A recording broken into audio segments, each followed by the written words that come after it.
Hello, Singular Sensation, and happy Pride to all of us, to all of our friends in the Singular community, all of our colleagues, everybody everywhere. Happy Pride from me to you. I thought I would give you a little lesson in the history of Pride in Canada. A lot of us know about the history of Stonewall and how the Pride movement in the States started, but here's a little Canadian spin on things. In 1971, the first Pride celebrations were held in Canada. They were small celebrations in Ottawa and in Vancouver, celebrating the community and advocating for equal rights for everybody. 1 year later, Toronto held its very first Pride celebration. It was a picnic on the islands. Can you imagine? That actually sounds pretty cool, pretty community-minded and small and fun and intimate. It was organized by the University of Toronto Homophile Association, Toronto Gay Action Now, and the Community Homophile Association of Toronto. Homophile. What a word. 9 years later, on February 1st, 1981, history took a pretty dark turn.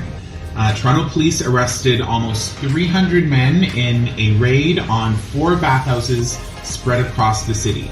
This was just the latest in a historically ongoing series of aggressions from Toronto police against the queer community. The next evening, the community fought back in a historic riot and protest.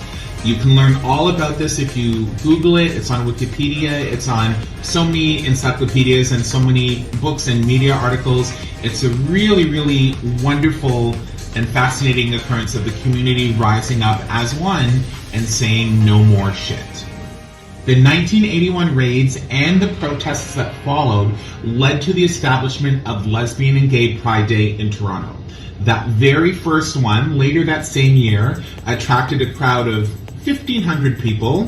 1,500 then, over a million now. You could say Pride in Toronto's grown a bit.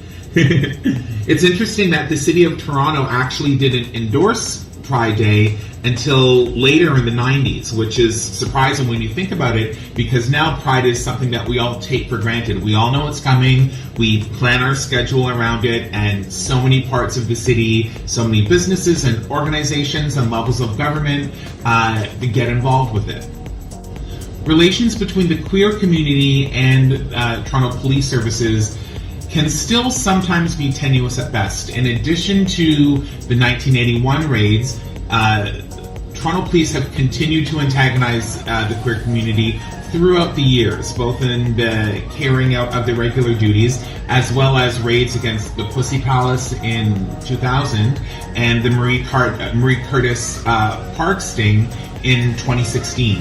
None of the charges in either of those cases stuck, and both of them turned out to be an enormous waste of police resources, time, money, energy, and all pretty much for nothing, really. What were we prosecuting? Just the lives of gay people and the right to have sex and enjoy our bodies and be a community, which is some of the things that Pride is about.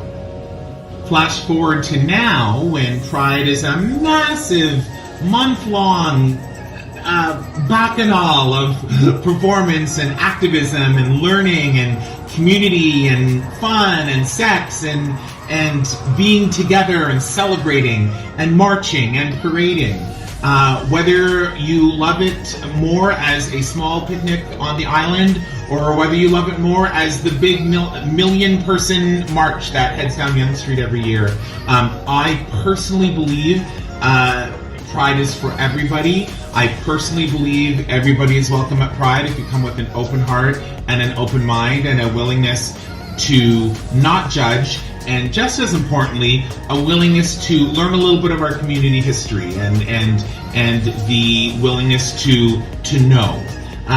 To that end, I can recommend this wonderful book I've been reading, Any Other Way, How Toronto Got Queer. It's an essay format, so it's a pretty easy read, and it's so many stories of how Toronto got queer, the origins of Pride, various marches and demonstrations and parties and communities and events through the years.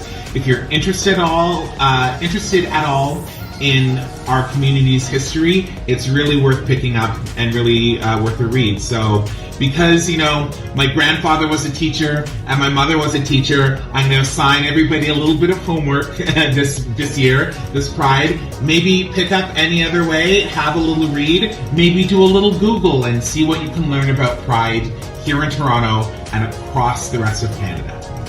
Happy Pride, everybody.